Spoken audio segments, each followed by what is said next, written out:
Hello दोस्तों, क्या हालचाल? बढ़िया। पिछले लेक्चर्स में हम लोगों ने गॉस लॉ और उसके एप्लीकेशंस की बात की थी और उसमें हमने दो प्रकार की सिमेट्री आपकी पढ़ ली थी। एक आपकी स्फेरिकल सिमेट्री थी और एक हमारी सिलेंड्रिकल सिमेट्री थी। आज जो हम पढ़ने जा रहे हैं वो प्लानर सिमेट्री। कैसी सिमेट्री लेनी है? Planar symmetry. अब प्लानर सिमेट्री में अगर हम बात करें, इसके एक एप्लीकेशन की बात करें तो हम एक इनफाइनाइट सीट ले रहे हैं। एक ऐसी सीट है जो ये इनफाइनाइट, एक सीट हम ले रहे हैं जो इनफाइनाइट है, ठीक है। इसकी जो सरफेस चार्ज डेंसिटी है वो सिग्मा है, ठीक है। अब क्या करेंगे? अब इस सीट की वजह से जो इलेक्ट्रिक फील्ड आपकी डेवलप होगी वो हमें कैलकुलेट करनी है यूजिंग ए गॉस, ठीक है। गॉस लॉ होता क्या है? आपको याद हो, इंटीग्रल फॉर्म हमने आपको बताया था। क्या होगा कि E dot ds is equal to आपका होगा Q enclosed upon epsilon naught, ठीक है। इसी गॉस लॉ का यूज करके आपको इस चीज की वजह से जो आपकी इलेक्ट्रिक फील्ड डेवलप होगी वो कैलकुलेट करना है, ठीक है। हमने क्या किया कि एक आपकी सीट ले ली, यहां पर एक स्मॉल सीट ले ली, ठीक है। इस सीट का हमने कहा एरिया कितना है? ए। इस सीट का एरिया कितना है? ए। अब बात को समझिएगा, ठीक है। बात को समझने का प्रयास करें तो आपको हमने बताया था कि इलेक्ट्रिक फील्ड की डायरेक्शन क्या होगी। अगर आपकी टू डायमेंशनल सीट है तो इलेक्ट्रिक फील्ड की डायरेक्शन या तो अपवर्ड होगी या तो डाउनवर्ड होती है, ठीक है। बाकी अगर हम इसी को मान लें कि मान लीजिए इस सीट की थिकनेस डेल्टा है, जो आपकी ये छोटी थिकनेस हमने ली है, इसकी थिकनेस को हम क्या करें? डेल्टा मान लें, तो आप देखेंगे कि भाई जैसे क्या है कि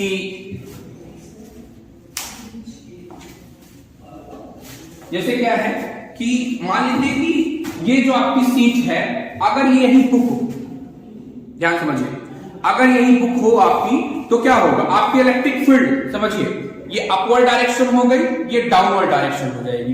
एक आपकी फील्ड इस सरफेस से होगी, एक आपकी फील्ड इस सरफेस से होगी, ठीक है ना। एक फील्ड आपकी इसके परपेंडिकुलर होगी, एक फील्ड आपकी इसके परपेंडिकुलर होगी। समझिए हमारी बात। जैसे हमने क्या कहा कि आपकी एक इनफाइनाइट सीट है। अब ये इनफाइनाइट सीट जो है, इस सीट में एक टुकड़ा हमने ये काट लिया और इसकी थिकनेस को हमने कहा डेल्टा। थिकनेस कितनी है? डेल्टा, और डेल्टा 0 को टेंड करेगा। तब इसकी अगर इलेक्ट्रिक फील्ड की बात करें तो समझिए, इलेक्ट्रिक फील्ड आपकी अगर ये सीट है तो एक तो क्या हो जाएगी? अपवर्ड डायरेक्शन में, एक आपकी डाउनवर्ड डायरेक्शन मिल जाएगी, ठीक है। एक आपकी इस परपेंडिकुलर प्लेन पे मिलनी चाहिए, एक इस परपेंडिकुलर प्लेन पे मिलनी चाहिए, एक यहां मिलनी चाहिए, एक इस साइड में, मतलब एक इस डायरेक्शन में और एक इस डायरेक्शन में मिलनी चाहिए, ठीक है ना। तो अब देखिए, तो कितने हमारे फेसेस हो गए? 6 फेसेस हो गए। कितने हो गए? 6। तो अब आप कैलकुलेट करें इलेक्ट्रिक यूजिंग इलेक्ट्रिक फील्ड हमें कैलकुलेट करनी है यूजिंग अ गॉस लॉ। तो पहला देखिए, पहला अपवर्ड, ठीक है। अपवर्ड डायरेक्शन में क्या हो जाएगा? E ds cos 0 plus downward कितना हो जाएगा? E ds cos 0, ठीक है ना। बाकी जितने 4 सरफेस जो हैं वो सब के लिए क्या हो जाएगा? 0 0 0। क्यों ऐसा होगा? क्योंकि आपकी जो एरिया वेक्टर होगा और इलेक्ट्रिक फील्ड के बीच का जो एंगल हो जाएगा वो 90 होता है, और cos 90 की वैल्यू क्या होती है? 0, ठीक है। ये आपका हो गया। Q इनक्लोज्ड कितना होगा? चार्ज डेंसिटी उसकी सिग्मा है, एरिया आपका A है, तो सिग्मा इंटू A अपान क्या हो जाएगा भैया? एप्सिलॉन नॉट, ठीक है। cos 0 की वैल्यू कितनी हो गई? 1। तो ये आपका क्या हो जाएगा? 2 times of the mod of E कर लेते हैं इसको, मॉड ऑफ ds, ये mod of E, mod of, ठीक है। तो ये आपका क्या हो जाएगा? 2 times of the E ds और इज इक्वल टू किसके हो जाएगा? Sigma A upon epsilon naught, ठीक है। ds कितना है? एरिया आपने कितना लिया है? 1। तो ये आपका क्या हो जाएगा? ई आपका कितना हो जाएगा भैया, ई आपका हो जाएगा E A is equal to sigma A upon 2 epsilon naught. A से ए आपका कैंसिल हो गया। तो अगर आपकी एक इनफाइनाइट सीरीज है, उस सीरीज की आपको अगर एक इनफाइनाइट सीरीज हो तो उस सीरीज की वजह से आपकी जो डेवलप हुई इलेक्ट्रिक फील्ड होगी उसका मैग्नीट्यूड कितना होगा भैया, सिग्मा अपान 2 एप्सिलॉन। ठीक है, ध्यान से बात समझिए। आपको करना क्या था, यूजिंग ए गॉस लॉ आपको एक कोई इनफाइनाइट सीरीज थी, उस इनफाइनाइट सीरीज का आपको इलेक्ट्रिक फील्ड कितनी इलेक्ट्रिक फील्ड डेवलप होगी उसका मैग्नीट्यूड बताना था। ठीक है, आपने क्या किया, एक आपने इनफाइनाइट सीरीज ली जिसकी हमने कहा चार्ज आपकी सरफेस चार्ज डेंसिटी कितनी है, सिग्मा। ठीक है, आपने क्या किया, इस सीट का एक छोटा सा टुकड़ा हमने ले लिया जिसका एरिया हमने कहा ए।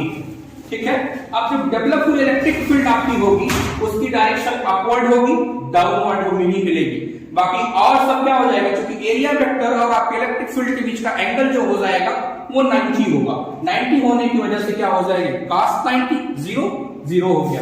ठीक है, तो ये आपको अपवर्ड मिलेगा और एक डाउनवर्ड मिलेगा।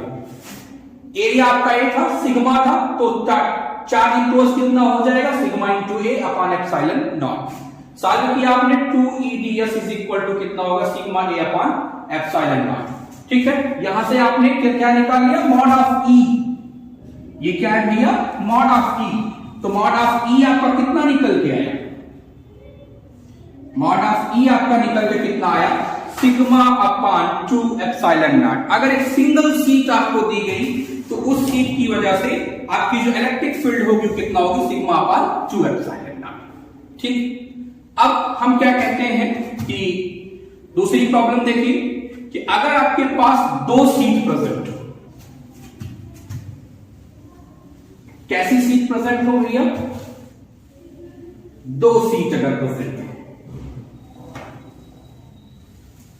ठीक है, अगर 2 सीट होंगी, मान लीजिए 2 सीट हैं आपकी, दोनों को हमने पैरेलल प्लेस रखा है। एक की आपकी जो चार्ज डेंसिटी है वो प्लस सिग्मा है और दूसरे की माइनस सिग्मा है। तब आपसे कहा जा रहा है कि इलेक्ट्रिक फील्ड बता दीजिए। समझ पा रहे हैं, देखिए ये आपकी हमने कहा कि 2 आपके पास ये सीट हैं जिनको आपने पैरेलली प्लेस रखा है। एक की सरफेस चार्ज डेंसिटी आपकी सिग्मा है, दूसरे की माइनस सिग्मा है। तो कह रहे हैं इसकी वजह से जो फील्ड डेवलप हो रही है कितनी फील्ड डेवलप होगी ये आप बता दीजिए। अब आपने पढ़ा है कि आपकी जो इलेक्ट्रिक फील्ड लाइंस होती हैं, अगर चार्ज प्लस क्यू है तो आउटसाइड होगी और अगर चार्ज माइनस क्यू है तो क्या होगी, इनसाइड होगी। तो देखिए यहां पर जो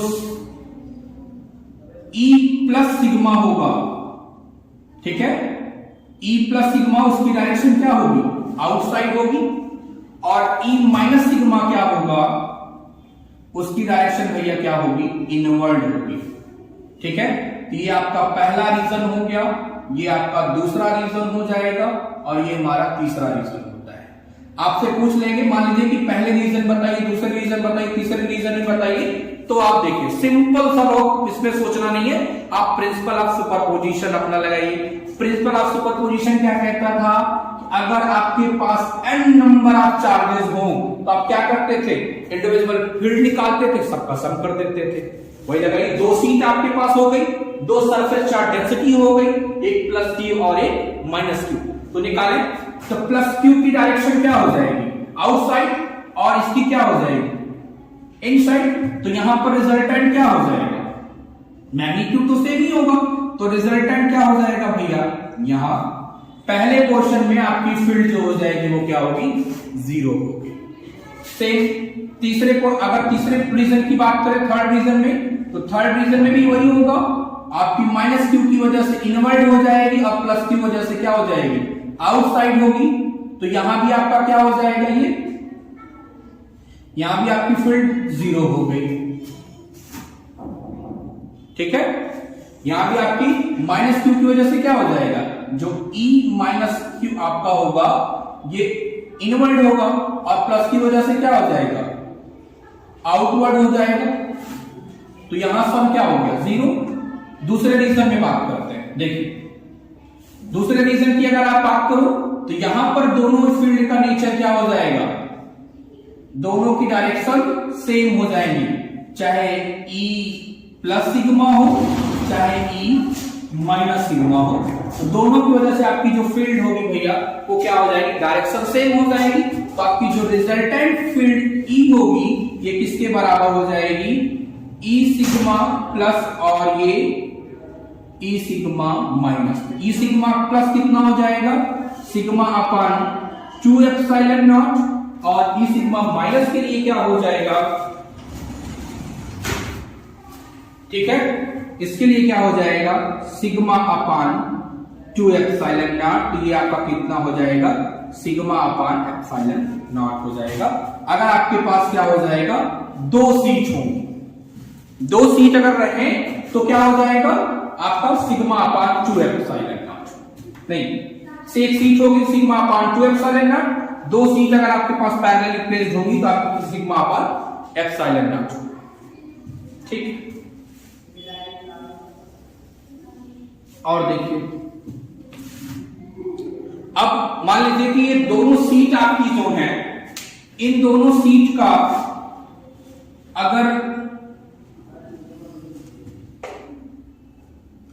अगर दोनों सीट की चार्ज डेंसिटी आपकी क्या हो, डिफरेंट, मान लीजिए दोनों पॉजिटिव चार्ज हैं और दोनों की चार्ज डेंसिटीज क्या है, डिफरेंट, एक की से सिग्मा 1 हो दूसरे की कितनी हो, सिग्मा 2 हो, तो क्या होगा, अगर एक की सिग्मा 1 हो और दूसरे की सिग्मा 2 हो तो क्या हो जाएगा रिजल्टेंट, देखिए E sigma 1 plus E sigma 2, ये सिग्मा 1 अपान सिग्मा, ये सिग्मा 1 अपान 2 एप्सिलॉन नॉट,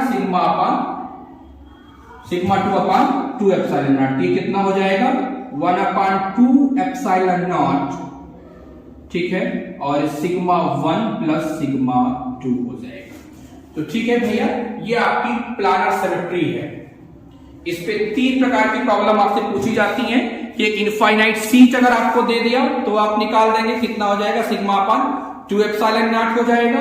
अगर दो सीट आपकी रखी गई हैं, दोनों पैरेलल हैं, एक की आपकी surface charge density plus Q है, दूसरे की माइनस क्यू है, तो आपकी फील्ड क्या हो जाएगी, और अगर आपकी फील्ड्स क्या है, सिग्मा 1 और सिग्मा, मतलब दो आपके जो सरफेस चार्ज हैं अगर उनकी सरफेस चार्ज डेंसिटीज डिफरेंट हैं तो आपका क्या हो जाएगा, 1 अपान 2 epsilon not sigma 1 plus sigma 2 हो जाएगा। ठीक है भैया, गॉस लॉ में इतने प्रकार की प्रॉब्लम पूछी जाती है। अब अगला जो टॉपिक है, अगला जो हम यहां पर पढ़ेंगे वो आपका है इलेक्ट्रोस्टैटिक पोटेंशियल। अगला जो टॉपिक है वो क्या है, इलेक्ट्रोस्टैटिक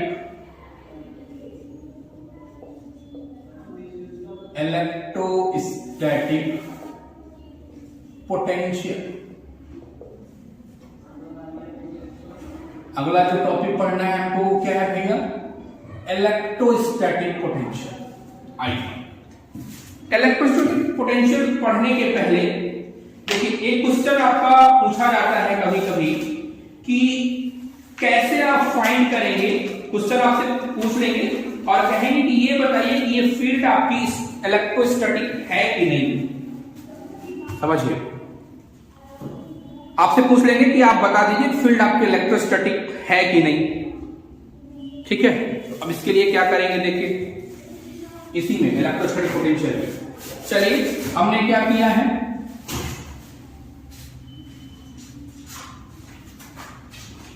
एक आपका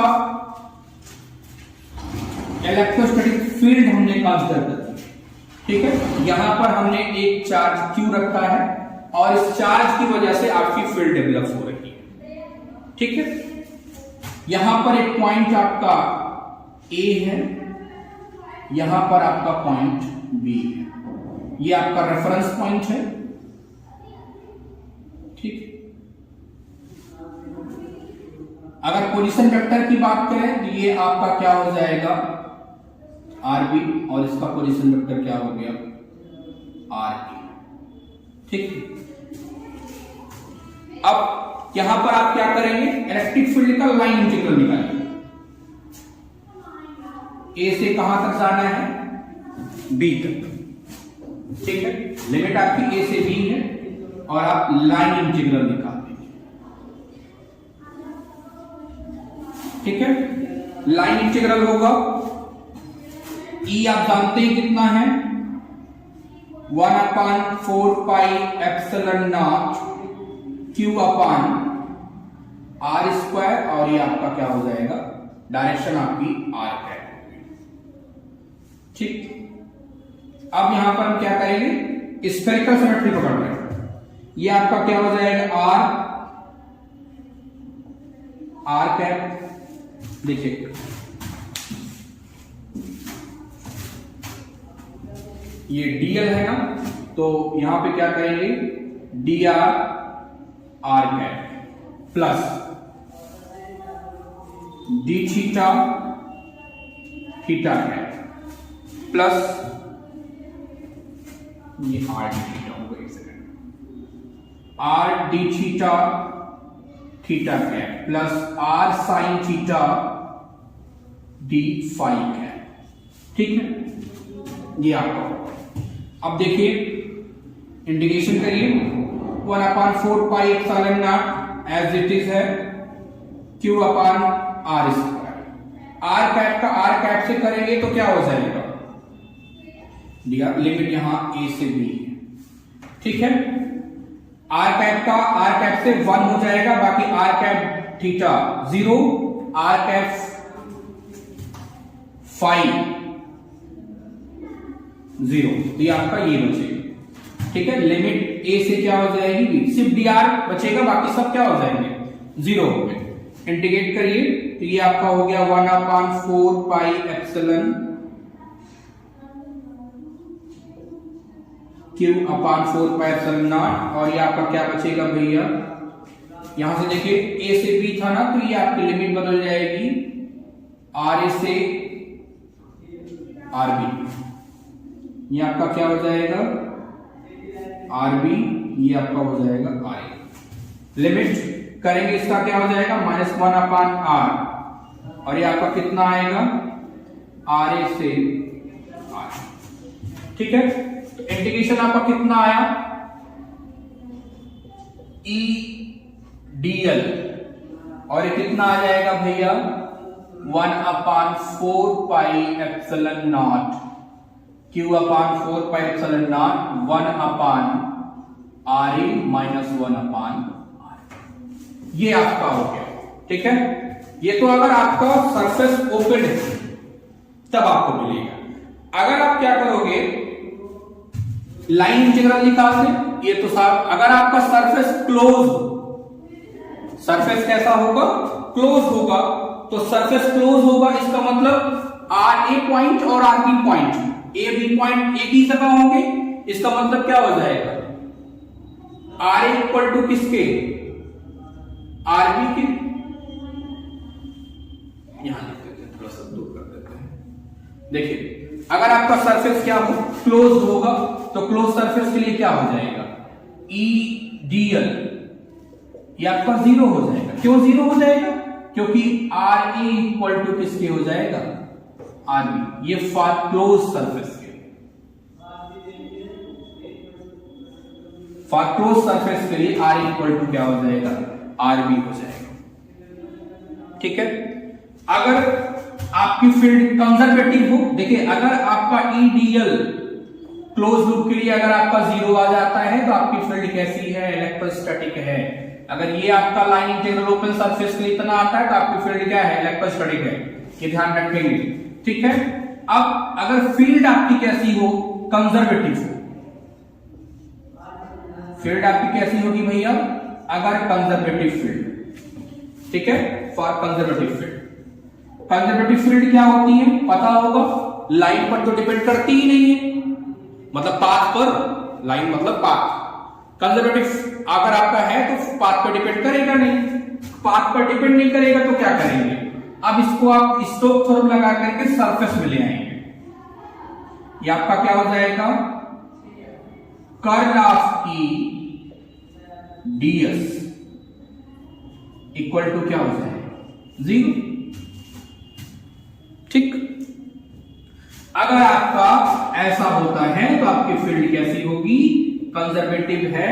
और इलेक्ट्रिक जो इलेक्ट्रोस्टैटिक फोर्स आपकी जो इलेक्ट्रोस्टैटिक फील्ड होती है उसका नेचर कैसा होगा भैया? कंजर्वेटिव नेचर होता है।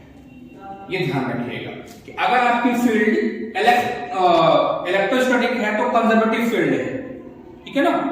ये ध्यान रखें। अगर मान लीजिए आपको कोई फील्ड दे दी गई और आप फील्ड से पूछा गया कि बताइए ये इलेक्ट्रोस्टैटिक है कि नहीं है, तो आप क्या करें? कर्व निकालेंगे। अगर ये वैल्यू 0 आ गई इसकी तो आपकी फील्ड कैसी है? कंजर्वेटिव है। अगर 0 नहीं आ रही है तो फील्ड आपकी इलेक्ट्रोस्टैटिक नहीं होगी, ये ध्यान रखिएगा। ठीक। अब क्या है, मान लीजिए कि आपको इलेक्ट्रिक फील्ड, अगर आपको इलेक्ट्रोस्टैटिक पोटेंशियल दिया है और आपसे फील्ड पूछी जा रही है, ठीक है? इलेक्ट्रोस्टैटिक पोटेंशियल आपको दिया है और आपसे फील्ड पूछी जा रही है कि आप फील्ड बताइए, तब किस रिलेशन से निकालेंगे? देखिए,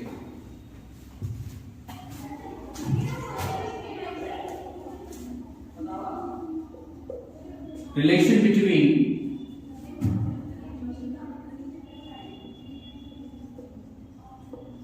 electric field and relation between electric field and potential, ठीक है? इसके बीच का रिलेशन क्या हो जाएगा? E is equal to minus grad of V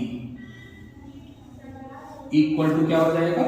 minus grad of V। यहां पर माइनस क्या होगा भैया? साइन कन्वेंशन के लिए लिया जाता है, मतलब आपका चार्ज कैसा है? पॉजिटिव है, ठीक है ना? और अगर आपसे कह दे कि पर्टिकुलर किसी पॉइंट पर अगर आप फील्ड बता दें, तो सॉरी पोटेंशियल बता दें। अगर मान लीजिए कोई पॉइंट आपको हमने दे दिया, पोटेंशियल एट पर्टिकुलर पॉइंट, किसी पर्टिकुलर पॉइंट पे अगर हमने आपसे पोटेंशियल कैलकुलेट कराया तो आप क्या करेंगे? V, ठीक है, माइनस इनफाइनाइट टू जिस पॉइंट तक आपको आना है से हमें A पॉइंट तक आना है, ठीक है ना? ये आपका हो जाएगा माइनस E डॉट dl, ये ध्यान रखिए। और यहां जो इनफाइनाइट टर्म है, इस इनफाइनाइट टर्म का मतलब होगा कि आपका ये रेफरेंस पॉइंट है। जैसे आप पोटेंशियल डिफाइन करते हो ना, तो आप कहते हो कि यूनिट चार्ज को इनफाइनाइट से इलेक्ट्रिक फील्ड के अंदर किसी पॉइंट तक ले आने में जितना आपको वर्क करना पड़ेगा वही आपका पोटेंशियल कहलाता है। तो आपका जो इनफाइनाइट पॉइंट मतलब क्या होगा? Reference point. रेफरेंस पॉइंट से आप चार्ज को इलेक्ट्रिक कहां ला रहे हैं? ए ला रहे हो, तो आपका इनफाइनाइट से क्या हो जाएगा? ए। ये आपका हो गया। अगर मान लीजिए कि ये आपकी फील्ड हो गई, ये आपकी इलेक्ट्रिक फील्ड डेवलप हुई, इसके इनसाइड दो पॉइंट्स हैं ए और बी, ये दो पॉइंट्स हैं, ठीक है? इन दोनों पॉइंट्स पे आपको क्या कह रहे हैं? इन दोनों पॉइंट्स पे अगर हम कहते हैं पोटेंशियल डिफरेंस बता दीजिए क्या होगा, ठीक है? तो क्या हो जाएगा? VB माइनस VA, ठीक, VB माइनस VA, और ये क्या हो जाएगा? Minus infinite to B E dl plus minus A, sorry ये दूसरा क्या होगा? इनफाइनाइट टू A, और आपका ये हो जाएगा E, ठीक है? अब ये हो जाएगा minus infinite to B E dl। आपने पढ़ा होगा, याद होगा, इंटीग्रेशन पढ़ा होगा कि जब हम क्या करते हैं, लिमिट को आप चेंज करते हो, लिमिट को अगर हम रिवर्स करते हैं तो आपका साइन माइनस पहले आ जाता है। यहां पर हमने लिमिट बदल ली है। ए से हमने क्या कह दिया है इनफाइनाइट, और ई आपका क्या हो गया ये डीएल हो जाएगा। ठीक है, तो ये आपका जो हो गया ये क्या हो जाएगा भैया, अब ये क्या निकल के आएगा माइनस ए से बी ई डीएल हो जाएगा। ठीक है, ये आपका क्या हो जाएगा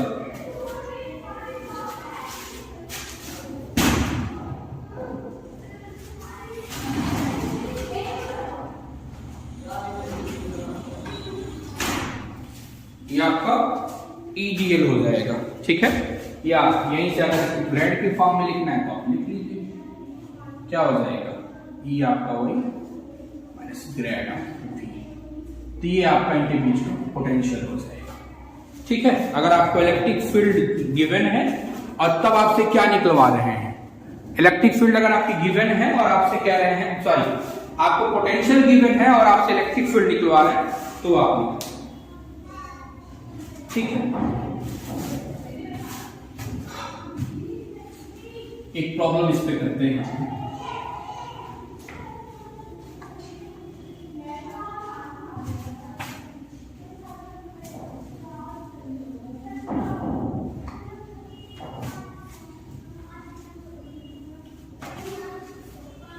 प्रॉब्लम क्या है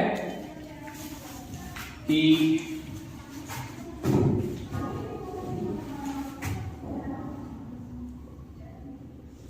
प्रॉब्लम है a point charge,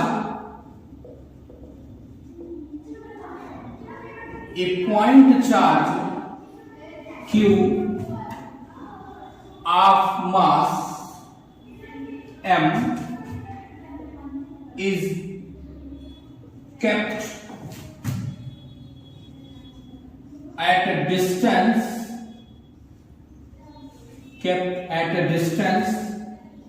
d below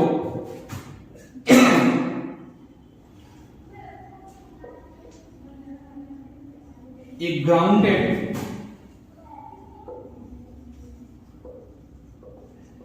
infinite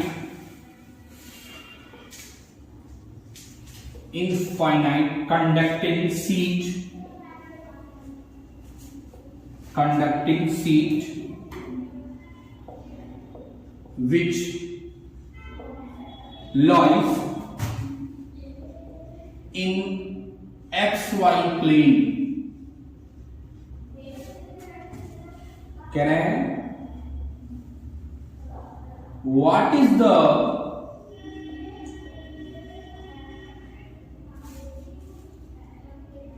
value of D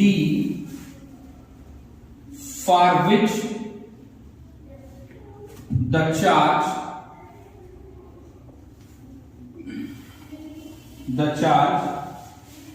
remains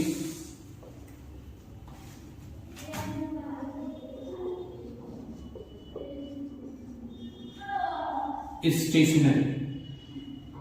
समझिए, कह रहे हैं कि एक पॉइंट चार्ज है जिसको आपने, एक पॉइंट चार्ज जिसका मास कितना है m, a point charge Q of mass m is kept at a distance d below a ground infinite conducting series which lies in xy plane। कह रहे हैं कि आपके पास एक सीट है, ये इनफाइनाइट सीरीज है और इसको हमने क्या कर दिया ग्राउंड किया है, क्या कर दिया है ग्राउंड कर दिया है। अगर कोई सीट ग्राउंड है इसका मतलब पोटेंशियल क्या हो गया जीरो।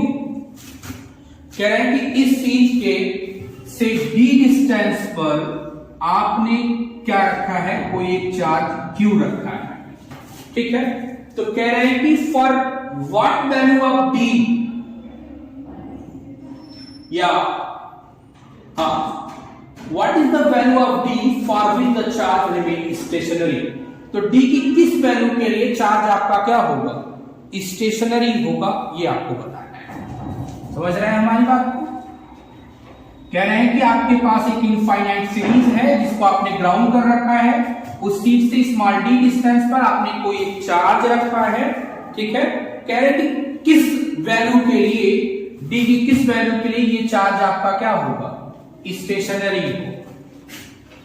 ठीक है, अब आप निकाल लें कि force, electrostatic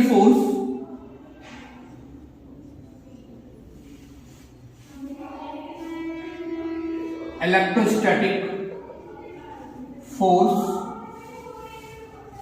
on charge Q is कितना हो जाएगा, 1/4πε0 Q स्क्वायर। डिस्टेंस आपकी 2d का होगा कि आपका क्या हो जाएगा 4d स्क्वायर हो गया।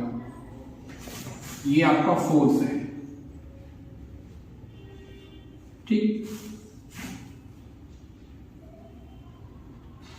ये आपका हो गया। और इसका वेट क्या होगा,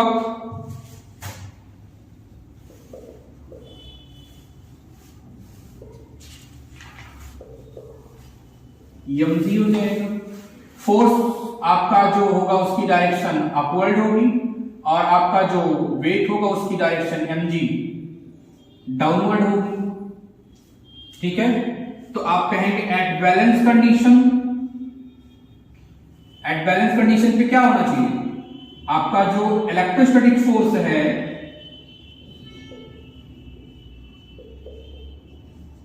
इलेक्ट्रोस्टैटिक फोर्स आपका जो है एक किसके बराबर होना चाहिए, आपके वेट के क्या होना चाहिए, बराबर होना चाहिए।